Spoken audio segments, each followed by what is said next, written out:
Good evening. Thank you for joining us for Everyday's the Weekend News. I'm Peter Paul Kidd, along with Ted DeBear on weather and Siri with sports. Tonight is episode 24 of I'm Not Confined, but I probably should be. In our top story of the day, there has been a large increase of both male and female patients attempting to gain access to quickly disappearing hospital ER beds. These patients are reporting a burning sensation after sexual intercourse. Most are concerned they may have contracted a communicable disease, which even in normal circumstances is a reasonable assumption.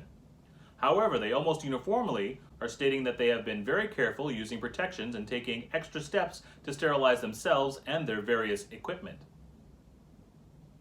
Many going so far as to say they are wearing masks during sex. This caution is admirable, however, it is very important to pay attention while in the heat of the moment.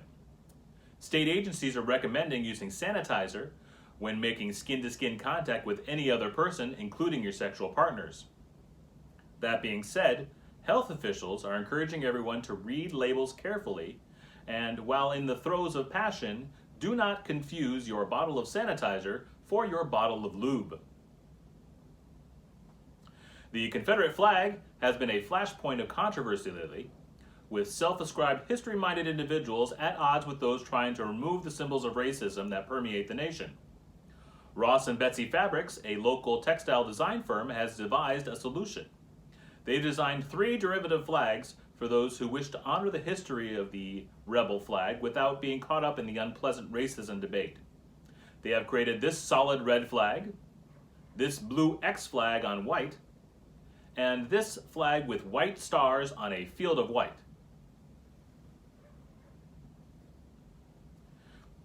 They're suggesting flying all 3 flags at once to show your Confederate pride, your Confederate historical devotion.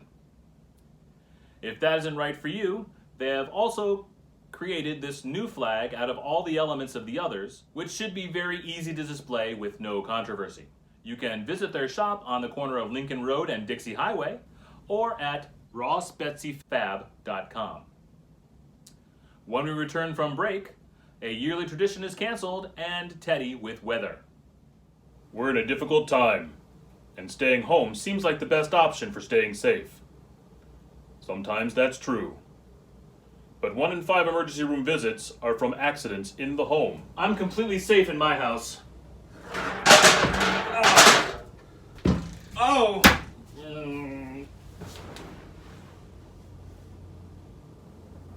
It might be time for you to get a home safety policy from Paul State. Paul State will protect you in your home from falls, fires, floods, food fights, and Facebook friends.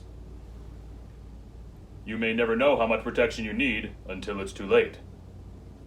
Contact a local Paul State agent now for a free quote. That's Paul State stand. Are you in good hands?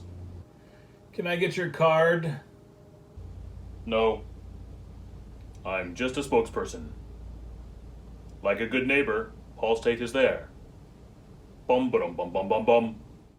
And we're back. 7-Eleven has decided that their yearly tradition of giving away a free small Slurpee to anyone who wants one on July 11th, today, or 7-Eleven, will be canceled this year so that their stores don't get too busy as the convenience store chain tries to continue to do business and encourage social distancing at the same time. Ironically, researchers in Vladivostok, Siberia, have discovered recently that brain freeze, a neurological condition often resulting from consuming a Slurpee too quickly, has been found to create an atmosphere inhospitable for the coronavirus. In other words, a Slurpee could cure COVID-19. Shame. I always love Free Slurpee Day. I like the cherry. How about you, Teddy?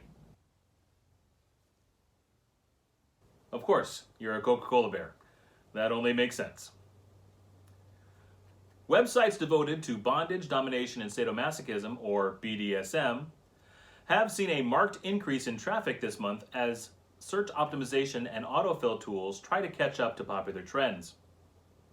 It seems that a combination of autocorrect and predictive text have resulted in people seeking Black Lives Matter, or BLM, being redirected to the aforementioned BDSM resources. This resulted in some very interesting civic demonstrations. Just remember, it's what you stand for that matters, not how you stand there. And now Ted DeBear with weather. Thank you, Peter Paul. We are seeing an incredible lull in the tropics due to the presence of Saharan dust. Saharan dust is helpful. It keeps that tropical air dry so hurricanes and other storm systems cannot form. It also gives us beautiful sunsets. But if you have the allergies, you may want to strap a HEPA filter to your head. But of course, you should be wearing a mask already, so just do that. And now, our Every Day's the Weekend weekday forecast. Monday, we will see the dust settle in with a 40% chance of scattered sandstorms. Tuesday will bring hazy sun and a 50% chance of the dust devils. And Wednesday, there is a 70% chance of the curse of the mommy. Peter Paul, back to you. Sounds like fun. Maybe I can build a sandcastle on my front lawn on Sunday, huh? Thanks, Teddy. In a story that seems more farce than news, popular country music band Lady Antebellum has decided in the wake of the George Floyd incident and the national outcry for black equality to change their name, removing the word antebellum, an archaic term used to describe pre-Civil War times and often used as a euphemism for slavery, saying, "After much personal reflection and conversation with our closest black friends, we have decided to change our name to Lady A. This would be an admirable move if an already established black blues singer wasn't already using the name for the last 20 years. Now, instead of simply making a different choice to change their name, the former Lady Antebellum are suing Lady A for sole use of the name and trademark infringement. A spokesperson for the band said, "We did our part to embrace the black community. We changed our name. Now it's time for us to embrace our white culture and take the things we want." When asked what they will do if they lose, the band has said they have several other names that they are considering, saying, "We like Lady Aaliyah, or Lady Anita Baker, or Lady Beyonce. We like that one very much. Beyonce is French for beautiful, and that is what we are all about." The blues singer Lady A has suggested they change their name to Lady A Hole. After the break, Analytics and Siri with sports.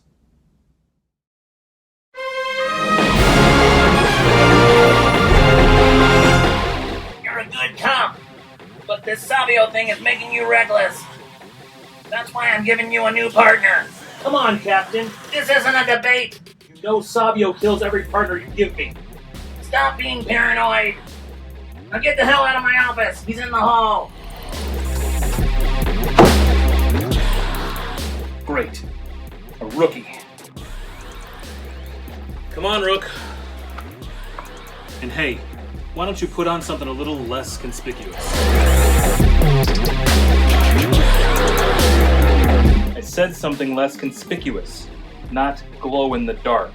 Look, let's get something straight. We are not colleagues, we are not partners, we are not friends. You're just the next guy that gets killed because of me. You want to hit me, Rook? Go ahead. Oh. Oh. Oh. Ooh. Maybe you're not so bad after all. Roberto Antonio Giuseppe Monique Savio. He's the most dangerous man in the city. I've been trying to get him for 7 years. He's been trying to kill me for 5.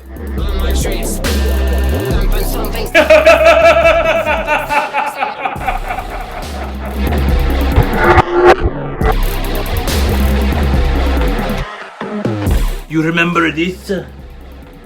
How many partners you lose since you give it to me?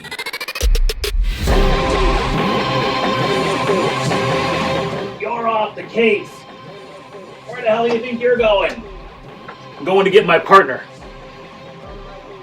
You want this? You're supposed to give me your gun, too. Can't do that. I'm gonna need it.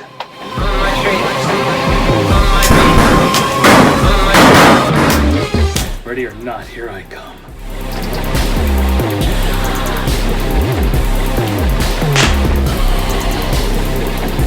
I've come for my friend. Arrivederci, Kappa.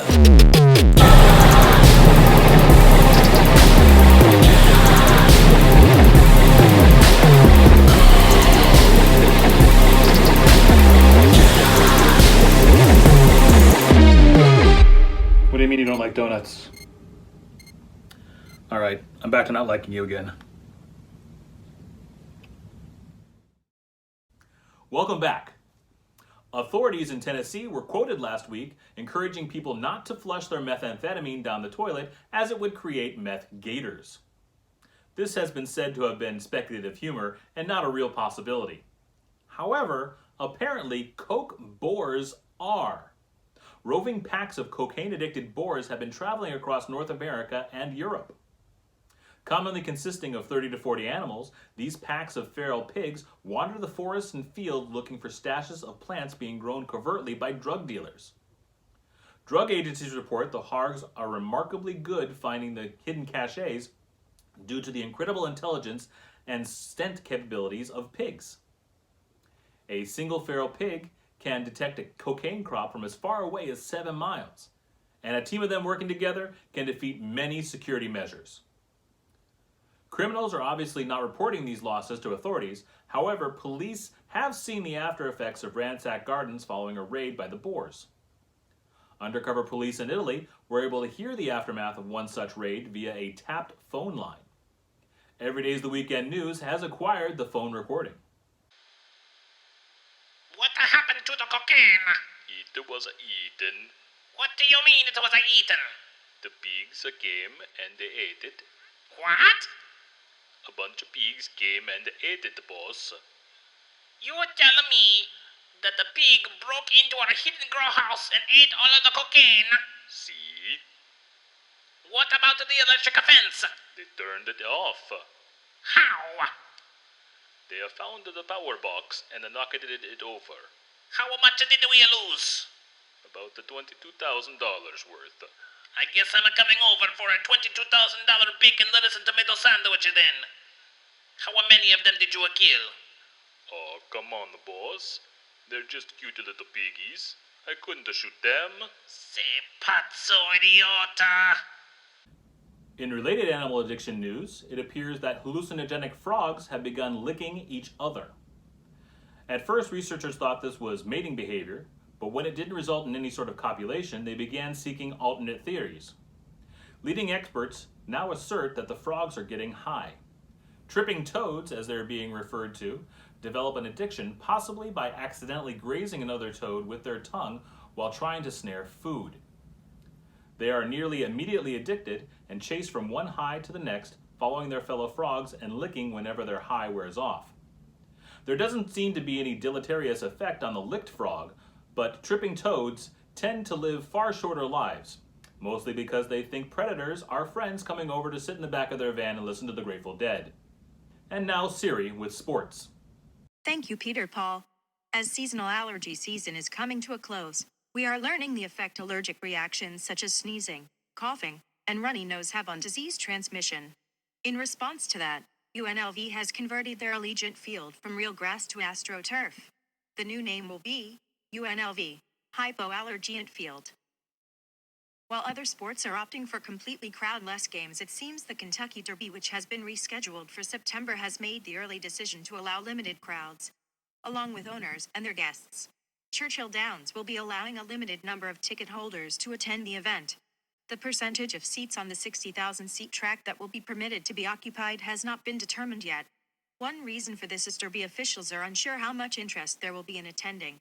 This week, a survey was sent to past ticket holders to determine interest in attending amid the dangers of coronavirus exposure.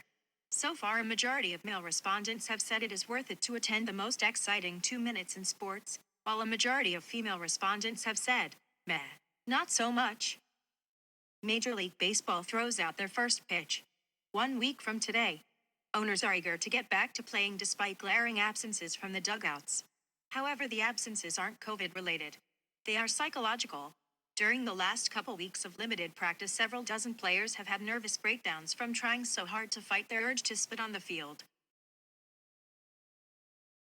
One of the conditions of starting the league back up was greater control and awareness of expectoration, licking fingers between pitches, chewing sunflower seeds, and basic baseball spitting have all been banned. And the stress has put several all-stars on the shelf. Hall of Famer Randy Johnson tweeted, "If I couldn't spit, I think I'd explode." Some players have done just that, at least metaphorically. Rodrigo Buzernez, catcher for the Texas Rangers, was found in a tree talking to a bird.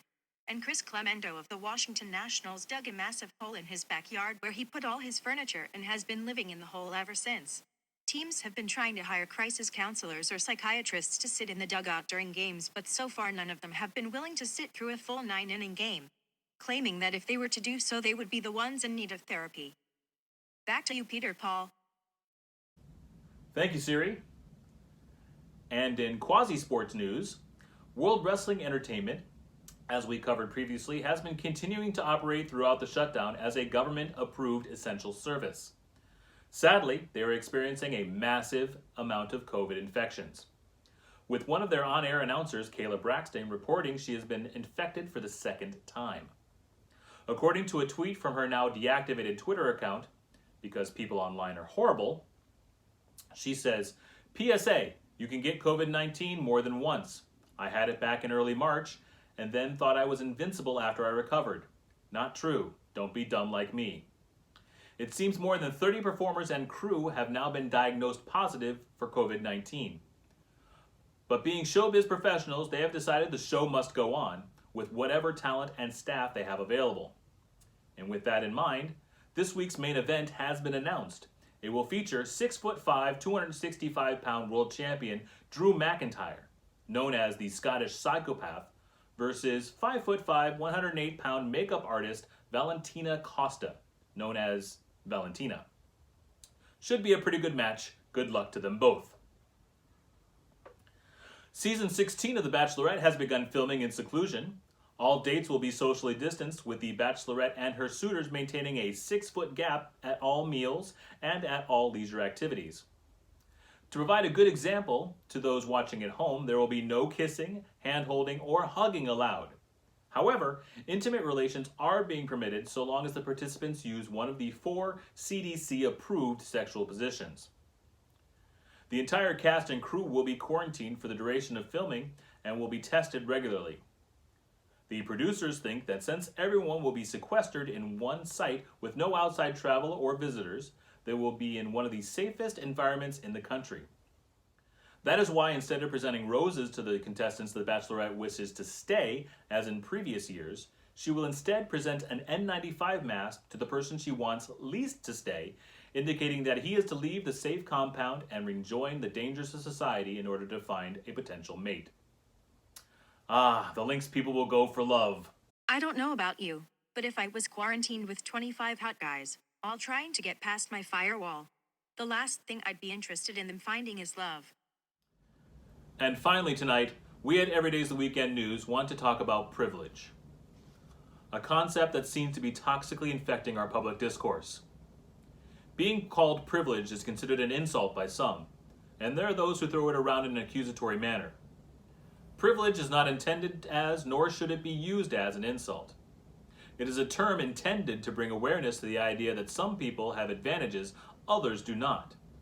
And, in that awareness, accept that sometimes some people need additional aid or consideration not universally granted. We are going to explain privilege in terms of video games. Most games in today's market have at least 3 difficulty levels. If you were a white, straight Christian assigned male at birth, your game setting would be on the normal difficulty. And if you happen to be born wealthy, well, then you get the added pre-order bonus pack of extra perks that make your game experience smoother. This doesn't mean that the game is easy. It just means that getting high scores and achievements requires less effort. As you add minority statuses, the game experience becomes more complex. For example, if you were a black, straight Christian assigned male at birth, you would be playing on the challenging difficulty. This means enemies are more aggressive, money is harder to earn, Jobs require more steps to complete, and the game is just much less tolerant of your actions. As you add attributes considered minorities, the game gets harder and harder until you get to the nightmare difficulty, which is the reality for black, homosexual, Muslim, trans women. Realizing we're all playing the same game is the first step to understanding privilege. The second is acknowledging that not being murked at a respawn point while others are is a privilege. Acknowledging that some of us having supplies to spare while others are struggling just to get to the next save point is a privilege. Acknowledging that getting a greater reward for completing the same task is a privilege. And the third step to understanding is that someone pointing out the fact that your game is on easy mode isn't an insult because it's not a choice. Arguing that your game is harder than it is isn't productive. There is no competition for having the hardest experience. But acknowledging that the game's difficulty is variable can help people on the hard difficulties, because this isn't a competitive or player versus player game. This is a co-op. We all work together to get through this game as easily and hopefully enjoyably as possible. If we understand that, then we play this life right through the end and we can all win.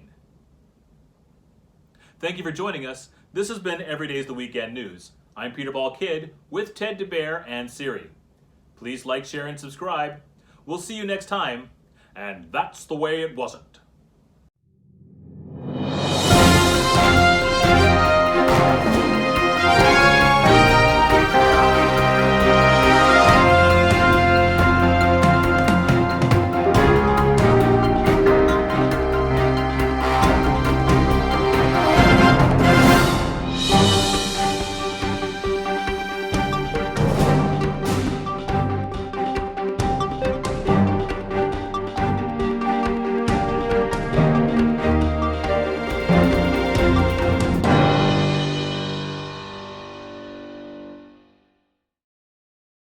That phone required recording.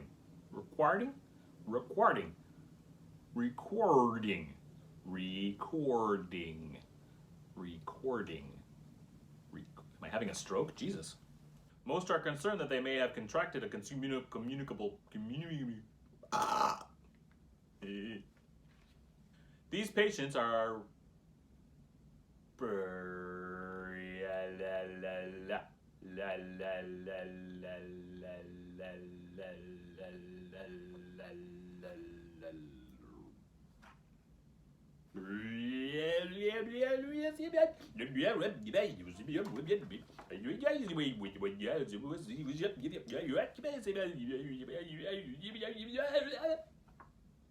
To provide a good example to those watching from home, there will be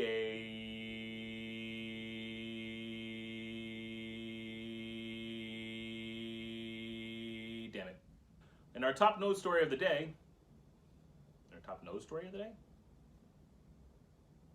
Yeah, nose story. Why not?